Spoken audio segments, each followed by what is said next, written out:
Good afternoon, ladies and gentlemen, dear colleagues.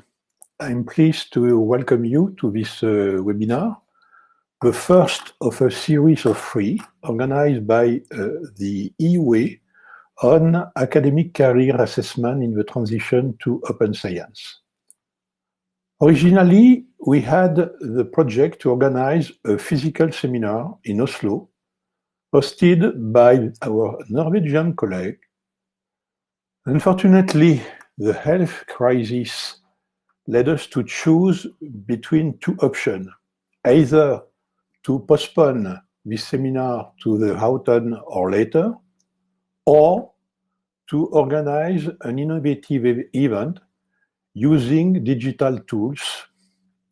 Finally, the second option was chosen, and I would like to thank all attendees for participating in this innovative experience, which could perhaps be a small step toward a new way of using online technology to share, discuss information, data, ideas, vision, and finally to make research policy better.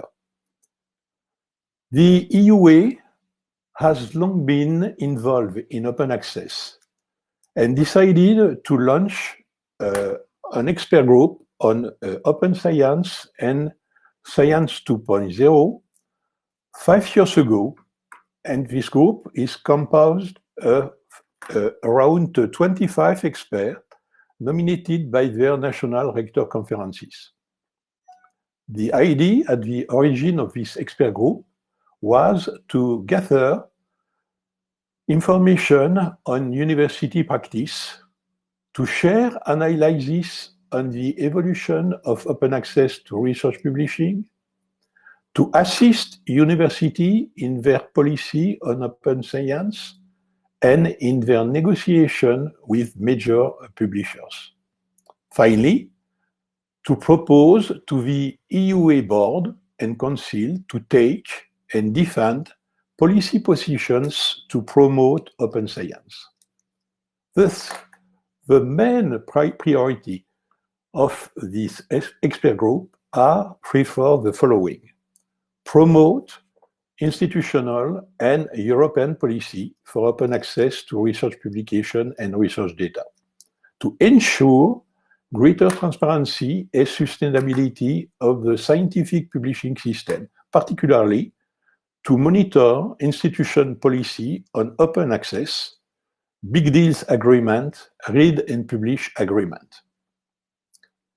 To contribute to the development of an implementation of open science infrastructure, for example, we are involved in the EOSC project, to raise awareness and support university in reviewing their approaches to research and career assessment. As you know, one of the main challenges in accelerating development is the human factor, the most important. More precisely, the willingness of researchers to accept the openness of their publication and research data is the critical point. This challenge correlated with the speed and dissemination of their research results, as well as the recognition of their contribution through research and career management.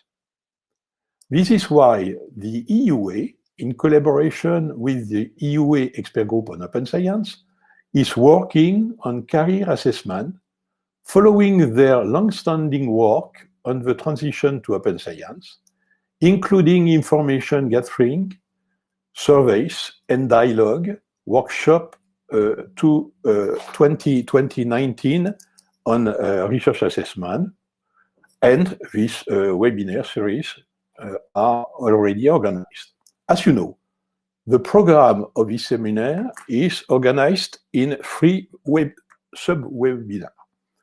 The first today is devoted to an overview of academic careers assessment in Europe based on recent surveys of university and research funding and performing organization, carried out by the EUA and our partner, Science Europe. The second webinar, same time tomorrow, will discuss the result of the EUA and Science survey from different perspectives. These perspectives will include research on the transition to open science, learning and teaching, the career development and mobility of early-stage researchers, and the future of university in Europe. In the third webinar, on Wednesday, the panel will bring together universities and other research organizations, research funding bodies, learning society, and policymakers to discuss the opportunity and challenges of collaboration at national and European level. Allow me to give some practical information to follow this webinar. First, the webinar is registered and will be available online. Second, you are invited to use the chat function to ask questions during the question and answer session. Before giving the virtual floor to Amanda Crowfoot, Secretary General of the EUA, I would like to warmly thank the two main actors who organized this event, Vincent Gaillard, EUA Acting Director for Research and Innovation at EUA, and Brett Sonnen, who was at the heart of these days. As well, I would like to thank our Norwegian colleagues, Alexander Refsum Jensenius, Dag Rune Olsen, President of University of Norway, and Ragnar Lie. Many thanks, particularly to Bernard Rentier, Chairman of the Subgroup on Research Assessment. I would like also to thank our partner from Science Europe, Marc Schiltz, President, and Lidia Borrell-Damián, Secretary General, as well as the all speakers and participants. I hope we will have a very fruitful seminar. Thank you.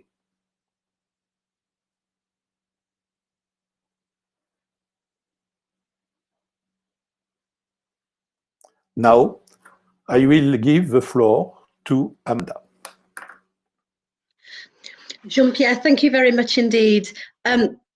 I would just like to thank everybody for joining us today, and also add my thanks to Jean-Pierre's, to my colleagues in the EUA Secretariat for all the work they've done in taking what, as you know, was planned to be a physical meeting and turning it into this virtual webinar series. So thank you very much indeed to everybody who's been involved in making this happen. What I would like to do to start this session is just to very quickly give you a summary of the EUA work in this area, and specifically the results of our survey in 2019 on this issue. But before I talk about the survey specifically, just one or two words on why academic career assessment is such an important topic and something that we really are focusing on at this time. I think, as everybody listening today will recognise, the research and innovation landscape is changing extremely fast and in a number of different ways. And we think it's really essential that the whole issue around approaches to academic career assessment needs to also change to reflect this. So there are a number of key issues here. For example, the transition to open science and open access, the need to restore parity of respect for learning and teaching, and the need to really promote a broader range of academic activities in terms of assessing academic careers. And I think it's fair to say that this is a situation where, should the reward and incentive system, should the academic career assessment system not evolve to keep up with the changing landscape, we are potentially going to have a bottleneck, and we are going to have a problem in terms of that transition to open science and access, which we all obviously want to see. And the other point to make right at the beginning is this is very much a shared responsibility and requires a concerted approach, uniting the main actors in this area. And this is why we are absolutely delighted to be working with Science Europe on this. You know, it's not something that the universities can just do by themselves. It's something where we need to be engaging with the funders and other bodies as appropriate. So turning to the 2019 Open Science and Access Survey, you will find the full survey report for this on the EUA website. So I hope you will go and look at this if you haven't had a chance to do so already. This basically, what we're looking at here is what comes out of this survey in relation to the current state of research assessment and evaluation practices. It was a comprehensive survey that for which we had 260 valid responses from lots of different types of universities in 32 different European countries. So we think it really does give a good snapshot of the situation. So what I have in the next few slides is just a few of the key findings to highlight coming out of the survey. And the first thing is the issue of how universities consider themselves in relation to their autonomy in terms of developing and implementing research assessment approaches. So the first thing, as you will see here, in all three areas that we asked about, which are careers in research, performance of research units, and international research funding allocations. Sorry, it's gone too far. In all three areas, universities did consider themselves to be largely autonomous. So mostly or highly autonomous in terms of their ability to actually manage these areas, develop their own policies, and so on. However, if you dig a little bit deeper into that, it was very clear from the follow-up questions that we asked that although universities are autonomous, they don't exist in a vacuum. And that they are acutely aware of external influences that shape their approach to career assessment. So this may be related to governments, it may be related to funding agencies, or it may be related to the overall competitive environment for research and innovation, issues around rankings. So again, this points to my point earlier that this very much is about shared responsibility, and however much autonomy the universities have, they have it in the context of a system where there are other responsibilities and other constraints. And so we wanted to very much reflect that in this webinar series with working with Science Europe and with other actors. Turning to look a little bit about the actual academic activities themselves and the importance of different academic activities for research careers, what you will see from this slide is essentially how important universities consider various activities. And it's very clear from this that two activities come above all of the others quite strongly. And that's publishing research outcomes, which 90% of respondents considered to be either important or very important to them, and also attracting external research funding, which was either important or very important to 81%. What's also quite striking is how much green you have on this table compared with blue, because the green is essentially everything that was considered important, either moderately or important or very important.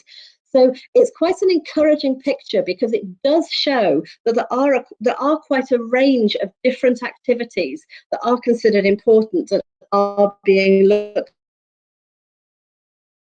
at. But having said that, it's still also very clear that these two areas that I mentioned, research publications and external research funding, come above everything else. What you will also notice from this slide, if you look at the bottom, is that actually the areas that come out the lowest are open science and open access. And that's kind of slightly surprising and quite interesting in the context of what we're discussing over the next 3 days. Now, this doesn't mean at all that open science and open access are not crucially important to universities. And actually other research that we've done, other work that we've done, shows that that over 60% of universities have policies in place regarding open science and open access. So it's clearly relevant to them, but it does show that there's a disconnect between this policy level activity and how it translates into the issue of incentives and rewards and career assessment. When we then turn to look at actual evaluation practices for academic activities for research careers, again, we can see that two things very much lead the way here, and that's publication metrics and peer review. So these are the most common ways of evaluating, followed by research impact. So I think what's clear here is that these are kind of, if you like, the kind of tried and tested methods. And whilst there are a number of other evaluation activities that go on, it's to a much lesser degree, and they're considered relatively less important. And so what this probably highlights is that, you know, universities, organizations are probably willing to look at a range of different evaluation mechanisms, but maybe don't necessarily have the best practice or the information to actually do that. So again, we can see here that there's some encouraging signs, but there's clearly work to be done in actually widening the range of different evaluation mechanisms that are used in this area. And then digging down a little bit deeper from that and following on from what I've just said, I mentioned that publication metrics was considered the most important evaluation mechanism. When we look into which publication metrics are being used for research careers, the two at the top, which is very heavily skewed towards, are journal impact factor and then H-index. So this kind of suggests that universities are essentially using measures that are well known within the sector, within the research community, and easily understood, even if they may not be necessarily the most appropriate metrics to use for actually looking at the careers of individual researchers.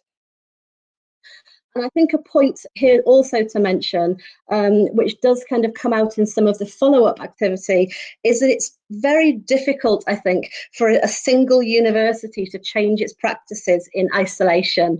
You know, not only is it clearly the case that there is kind of almost kind of an agreed, you know, sort of an agreed sort of key way to do this, but organizations need new alternatives and they need alignment with other organizations if there are going to be big changes. So all this links back to the key point about the need of a wider set of evaluation mechanisms and a wider definition of research activities. And then just to finish, I'd like to just highlight the two key recommendations that come out of the work that we've done. The first one here is the need, as I've already said, to expand the range of academic activities that are as incentivized and rewarded, and to move to a less limited set of evaluation practices. And the second recommendation, again, as I said previously, it's really important that academic career assessment is seen as a shared responsibility that needs a concerted approach for different actors. And so we'll obviously have an opportunity throughout the webinar series to talk a lot more into the details of some of these issues. So I will end there and pass over to the next speaker, or back to Vinciane. So thank you very much for your attention and enjoy the rest of the webinar series.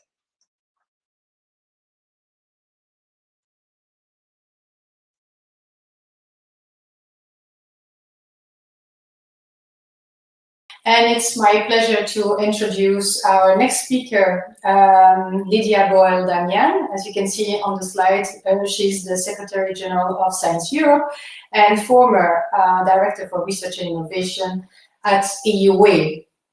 Lidia will present the results of the survey conducted and the study conducted by Science Europe on research assessment process processes.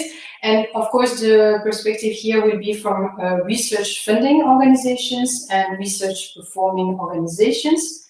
Lidia, the floor is yours.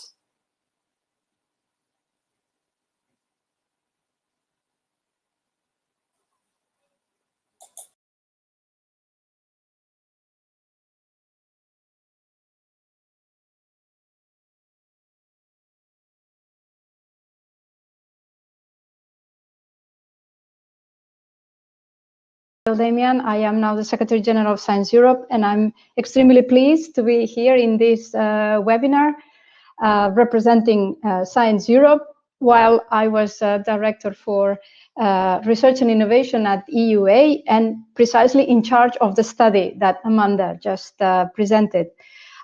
First of all, I wanted to thank EUA for the invitation to participate in this webinar. And I am extremely pleased to introduce you to some of the main aspects that the study by Science Europe has found out, because also put it into the larger framework, both the studies by EUA and the studies by Science Europe offer a very nice picture that we never had before on what's the status of the main characteristics of research assessment exercises for different purposes, for career progression, for grant allocation, or for internal project allocation, or for external project allocation from funding agencies. As Jean-Pierre has referred at the beginning of his talk, Science Europe and EUA presented a joint statement about 1 year ago in Brussels in a workshop organized also by EUA, and committed to joint efforts in tackling the evolution of research assessment processes in the higher education and research system in Europe. This was because it is very clear for both organizations that know the response to how to go about the evolution of research assessment processes and their characteristics can't be done by one organization only, as it is a very systemic response. I will not go too much into detail of the results that of the Science Europe study, because you have a presentation that has been very nicely recorded by my colleagues Bonnie, Wolf, Bonish, and James. And I would like to perhaps make a small reflection on one of the major findings of the study.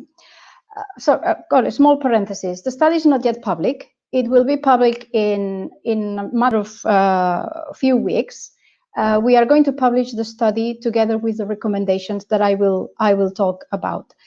But one of the main recommendations of the study was that the research assessment processes are more or less well established in all the research funding organizations and research performing organizations that contributed to the study. However, they are conscious of the limitations due to the advancements of the way research is performed and communicated. I think that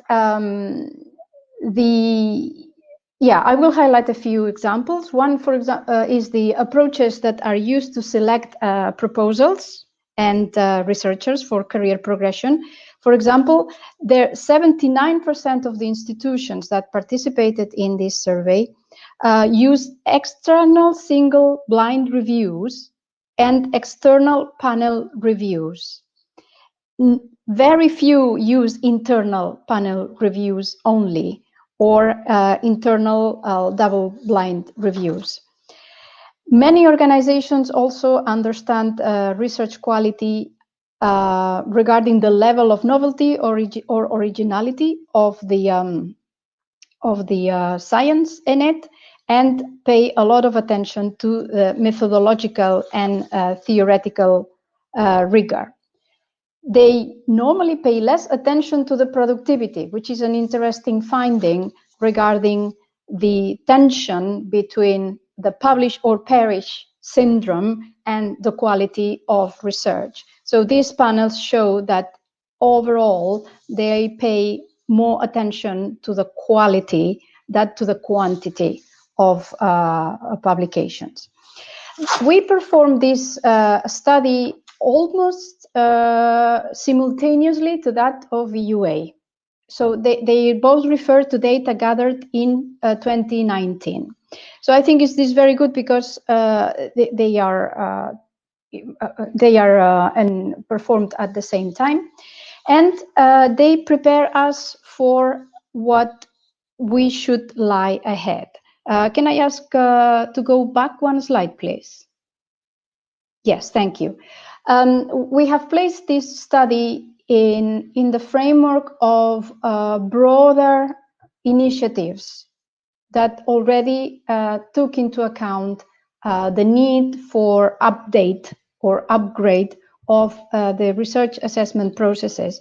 Of course, the European Research Area has long-standing initiative advocating for the need to progress along the way the research is conducted and disseminated.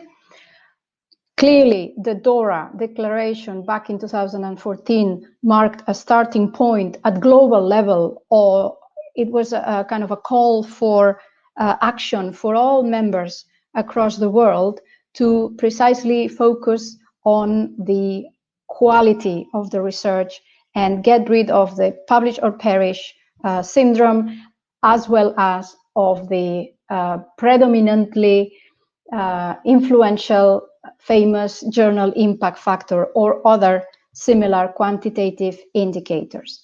The Leiden Manifesto for Research Metrics is also very relevant into this arena, and talking about more recent initiatives, the guide through the Wellcome by the Wellcome Trust regarding this research assessment and how we need to think about the research culture.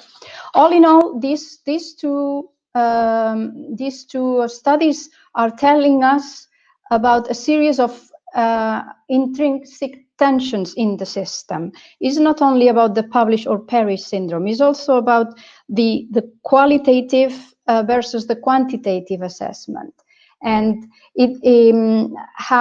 to what extent they both need to be properly placed, and they are highly dependent on the discipline that is being assessed, discipline or at least broad disciplinary areas.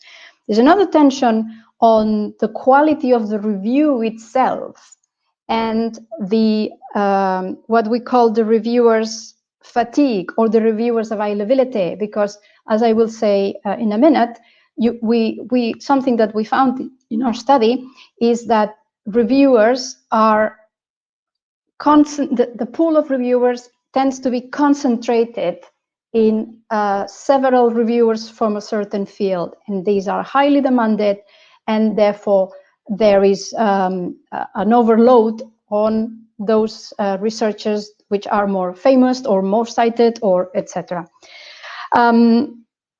There is in all these there is an overarching tension, is that the demands that society places on research, which are increasing, and also the policy measures that are meant to sustain that demand, but that find themselves often confined in very reduced budgets for research and innovation in most of the cases. Some honorable exceptions, but in most of the cases, budgets for research and innovation are used. Well, with all this, I would like to, please next slide, I would like to present you with what the recommendations that Science Europe is going to release in the next few weeks is going to be about. Something that I should have said at the very beginning is that the study concentrated on research assessment processes, not on the scientific quality of these outcomes. In fact, the study was to identify whether these processes that are now in place do guarantee that they select the best proposals, that they select the best researchers. So these fundings are about the process. So you will see no scientific reflections on these recommendations or in the report. So the recommendations about Science Europe will be structured around three main axes. One is about approaches for a process to ensure that the processes are transparent and what we call robust, meaning therefore ensuring that they guarantee that out of them the best projects and best researchers are selected. So one of the first and most important recommendations is about transparency and clarity in all stages of the assessment process, as well as the need for institutions to regularly assess, monitor, and evaluate the efficiency and the appropriateness of the processes implemented.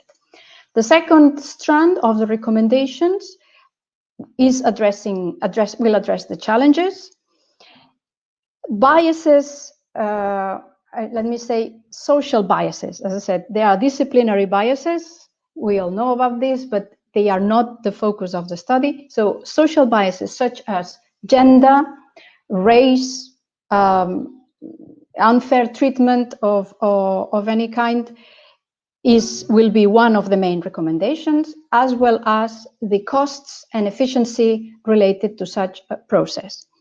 It is here where the time management for reviewers, time management and costs incurred by the organizations conducting the survey will come into play and recommendations will be given. And the last strand of the Science Europe recommendations will be how organizations can better support the qualitative part of the assessment procedures, which are normally the most costly, at least for the time being, as they imply travel and staff time by reviewers that they are inviting normally all over the world. There will be recommendations for this balance between using national experts and international experts. And last but not least, there will be an encouragement to share practices at institutional level, so organizations can learn from each other about the experience in putting in place their processes and what results emerge from those analyses. I think that would leave it here. I think this offers an enough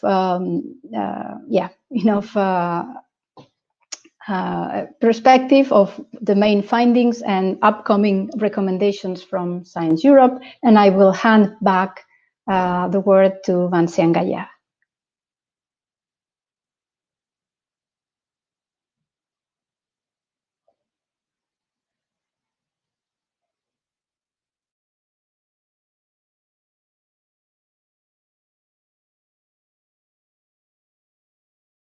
Our next speaker is Professor Bernard Rentier. Bernard is the chair of the EUA Experts Subgroup on Research Assessments. He's also the vice president of the Belgian Federal Council for Science Policy and the former rector of Université de Liège in Belgium.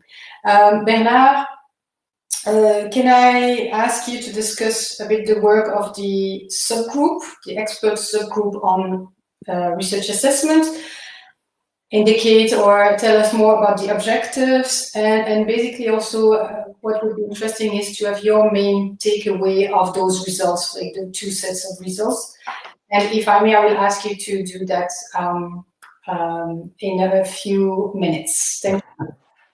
Okay, thank you very much, Vinciane. I will make it short because indeed many things have already been said by Amanda and Lidia, And it summarizes very well the kind of work that we have been wanting to do in this expert subgroup on research assessment. The subgroup actually was created from a larger group called the EUA Expert Group Science 2.0/Open Science, which started quite a few years ago when we realized that open science was really the way forward, and that we would all have sooner or later to adopt the general principles of open science. But open science, as everybody probably knows here in the audience, open science is a real revolution of minds in research. It just by the fact that it's favoring cooperation rather than competition. As you all know, competition has been a main driver of science and research for many, many years, and it has become really a problem because it has all kinds of side effects which should be rejected. So one main problem that we realized immediately if we wanted to make recommendations for open science to universities, which is the role of the EUA, of course, we realized that one main obstacle would be the problem that the young early career researchers and even later career researchers would be very worried about the way they would be evaluated in a new context like that one. If the criteria for evaluation do not change, then it's impossible to change the landscape. So today, as it was mentioned by the two previous speakers, we are actually defining excellence by numbers, which means that everything is based, or most things are based on numbers, on calculations. The evaluation is very quantitative rather than qualitative. And of course, it's much quicker and it's much easier to calculate numbers and to add up numbers rather than to read and understand what people mean and how important for the progress of science what they have been doing and publishing is. And as you've seen in the results of the survey, one important criteria is always publication. So everything that has to do with publication is going to be very important, and we should be sure that the elements that are taken into account are really significant. So we had a meeting last year in Brussels, same period, but no confinement at the time. And we met in Brussels, and I had a very good meeting, which we tried to reproduce this year again in Oslo. And as you know, we are now all online. But in any case, we have much more people with us than we would have had in a live meeting, and this is maybe the nice size of it. So the side effects of the way evaluation is being done today is to publish as often as possible and publish in journals of high reputation. And in all this, this can be measured by numbers, and there are side effects to that because you can manipulate the numbers the way you want. So we decided that we should know what the practice is in most universities, and this is the reason why we launched the survey that Amanda was talking about. It's also very nice that Science Europe has been searching on the side of the research funders. So we can have the two ends, the researchers and universities on one side and the funders on the other side. If we agree on the way we make assessments between these two blocks, then we are in a much better situation. So I won't be longer than that. I just want to tell you that tomorrow we will look at our survey in more detail, and particularly through perspectives of careers in research, careers in teaching, mobility of the researchers, especially the young researchers, and we will also have a light on the European research and innovation policy. So don't miss the seminar, the webinar tomorrow afternoon, same time. And I will also recommend the one on Wednesday, which will be very interesting in terms of best practices. And I would recommend the Finnish experience, which turns out to be extremely interesting. Thank you very much.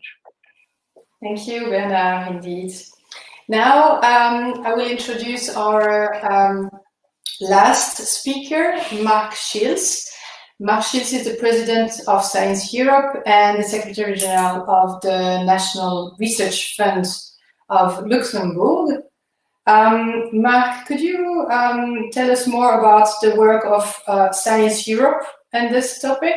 And if you could also give Lidia already addressed this, but the importance of this partnership between Science Europe and EUA on this important topic.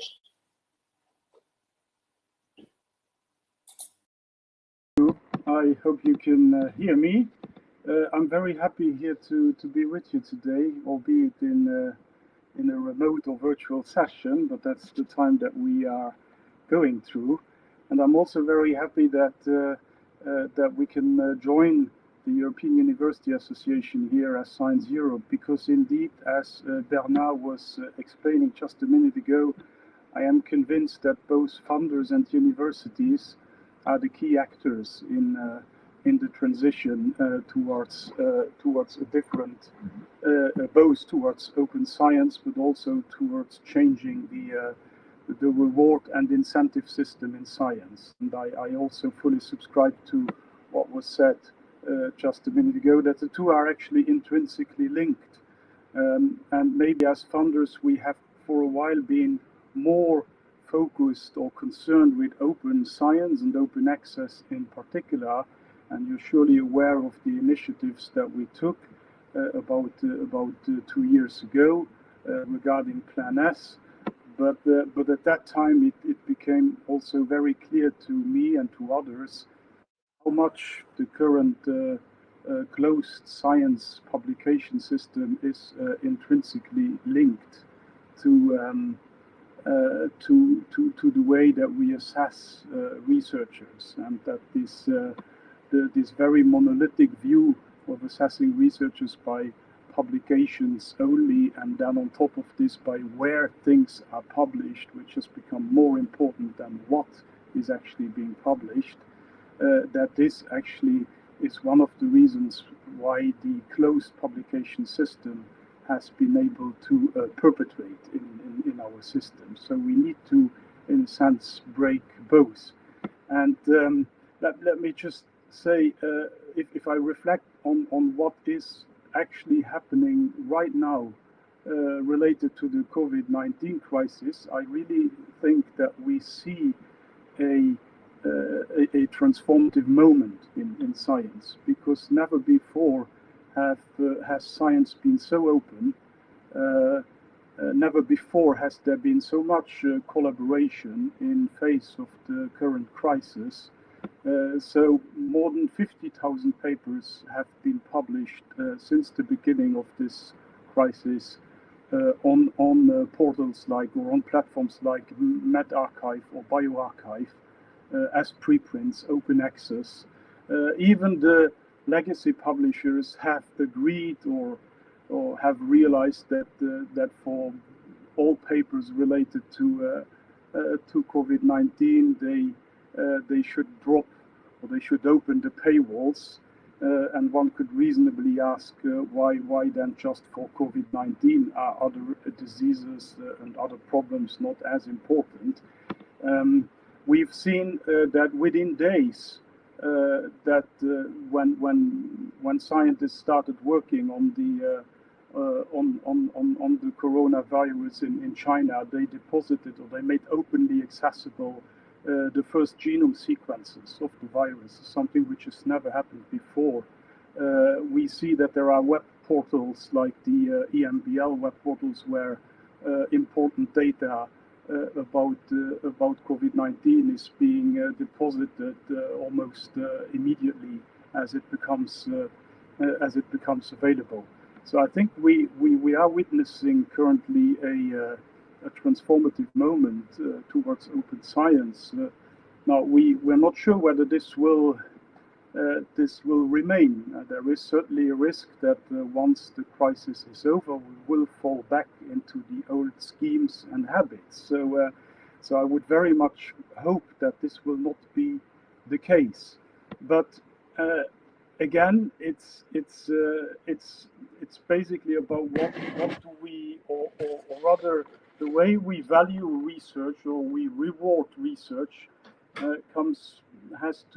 brings us back to the question what is a researcher and what kind of tasks and duties should a researcher fulfill.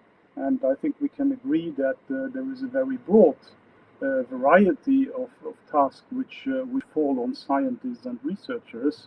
And in our current system, we actually just value a very small part of that, mainly through quantitative assessments, and mainly through quantitative assessments based on publications, so number of publications, impact factors, where is the paper published, and so on.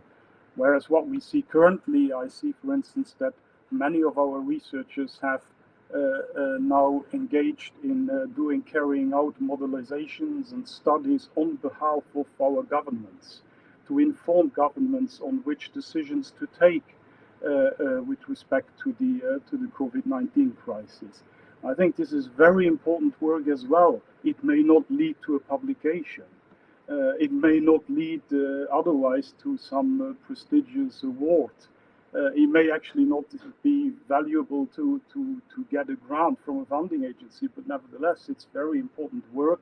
And so we should recognize that this type of work, as many others, should also be rewarded when it comes to both funding and promotion decisions within universities.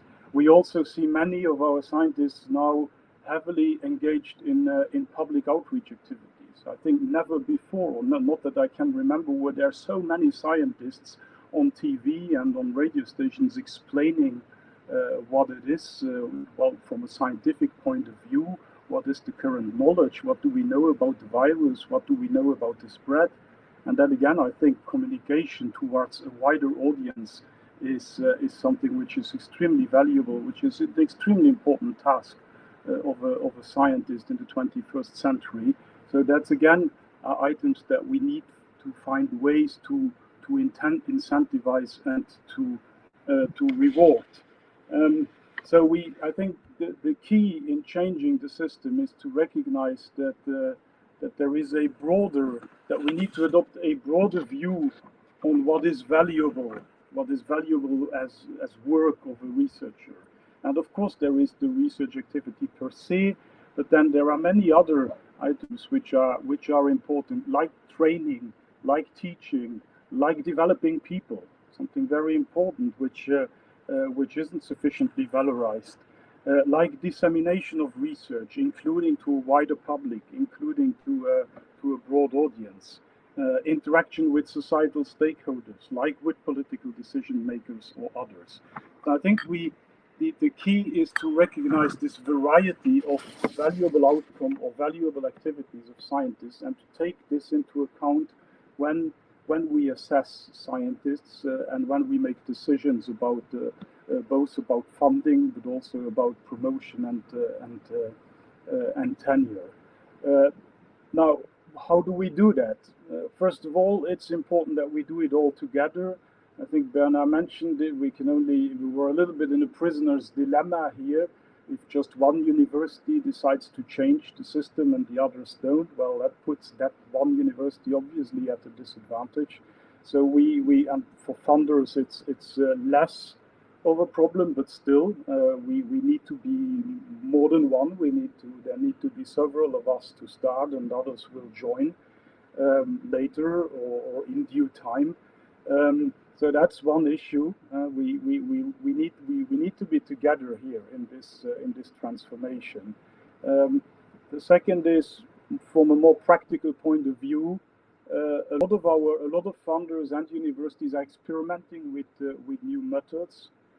For instance, many of the funders now limit the publication list that applicants can submit. We explicitly ask just for the 5 publications that an applicant considers most important, and sometimes some funders actually ask to describe why are these papers so important.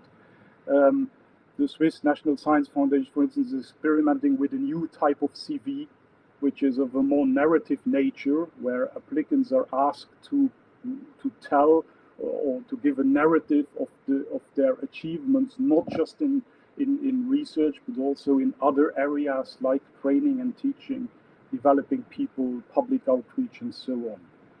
The hardest bit I have noticed is when it comes to panels, to committees, because there we've seen that again. In our own funding agency, we have signed the DORA declaration about a year ago. We've changed explicitly our guidelines for reviewers to tell them in the guidelines what we value, and that journal impact factors and so on is not something that they should base their decision on.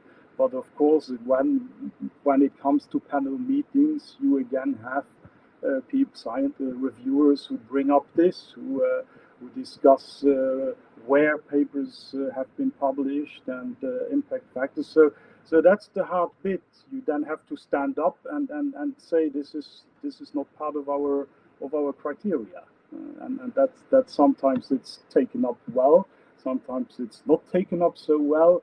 But I think that's the hard work that we need to do, to really make sure that it's not just on paper, but that really in the committees these philosophy just trickles through, and it will need time. I understand that it needs time to change habits and to come to a different view. But I think we have no choice. I think if we really want to go for a sustainable world of open science, then that's the way to go. And I also, and let me just finish with that, I also think that if we want that a career in research and science remains something attractive to the next generation of scientists, or to the next generation of young people indeed, then we have to change the system. The next generation of young people, I don't think that they will accept the kind of valuation system and reward system that is currently still mainstream.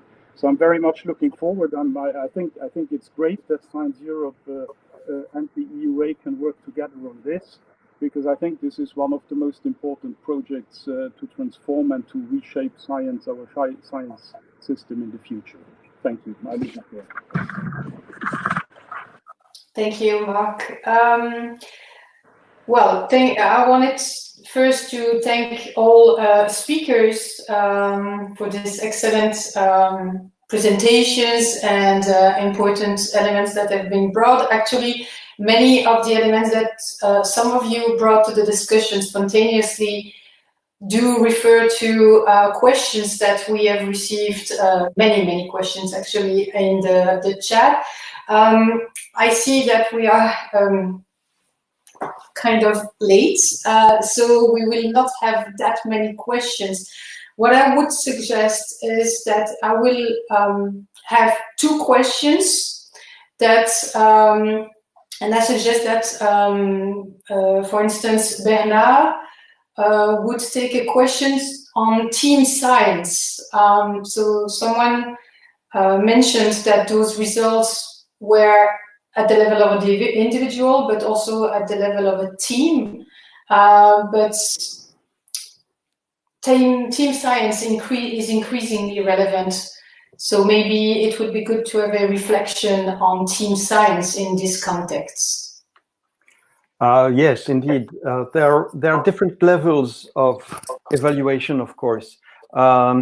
We are talking about assessment of researchers' careers, but it cannot be separated from the team where they are working. And again, here, there are huge differences between areas of science and research in general. In some areas, lone researchers are still very fashionable, and in other fields, it is absolutely needed to work as a team. And so, when you work as a team, it's very difficult to figure out what is the participation of an individual in particular. So, this is one of the many difficulties that we have for making recommendations in terms of evaluation. But the main evaluation criteria should be a multiple criteria system. We should not forget the people who may not be in the limelight, but who may be working very hard in the background, in the back office and so on. And there are different professions contributing to a research project, and nobody should be forgotten in that. And we should also be careful about making differences in what we are expecting from a young researcher, from an experienced researcher, or a very senior researcher. All this is being taken into consideration for our recommendations. And in particular, a matrix of different stage of careers and large as possible number of different criteria. Thank you. Thank you, Bernard. Now I will call both Jean-Pierre Finance and Lidia Borrell-Damián for a final question that I would suggest that you take, both of you. It's a question about the humanities, saying that those metrics are not working or not suitable in the humanities. Where the main activity is publishing a book, a monograph. What can we say about this? How do you see this? I see that Lidia is not there, but maybe Jean-Pierre, you can start. We only have like 1 minute left. Yeah. Yes, humanities is a very tricky question. Concerning the assessment, and it's a reason why we can't use only quantitative criteria, and we need to have the support of various people, allowing to assess the quality of each researcher. And so it's a tricky question, and I'm not sure at this time we will have a very final answer. Thank you, Jean-Pierre. Lidia, do you want to add anything on this? Yes, thank you. I was trying to connect. Yeah, I think that this is indeed an eternal question, and it's very fair. As I said before, all these processes are very discipline characteristic. And the case of the humanities has to be dealt with as in the other cases. And I know that they are not necessarily bound to the same type of bottom-up challenges. This all requires a specific disciplinary approach, or at least broad disciplinary approaches. In fact, in our study, we did find out that some of the research funding organizations are conducting what we call tests or experiments. That is selecting small areas or niches of scientific discovery that are easier to evaluate and to assess to promote a change in these areas. This is very important and is a development that we are witnessing. And let me finish with an example. I think 2nd of April, there was a workshop organized by OASPA. And there was a lady, Kathleen Fitzpatrick, from the Michigan University. And she said, she's from the Humanities Department, English Literature Department.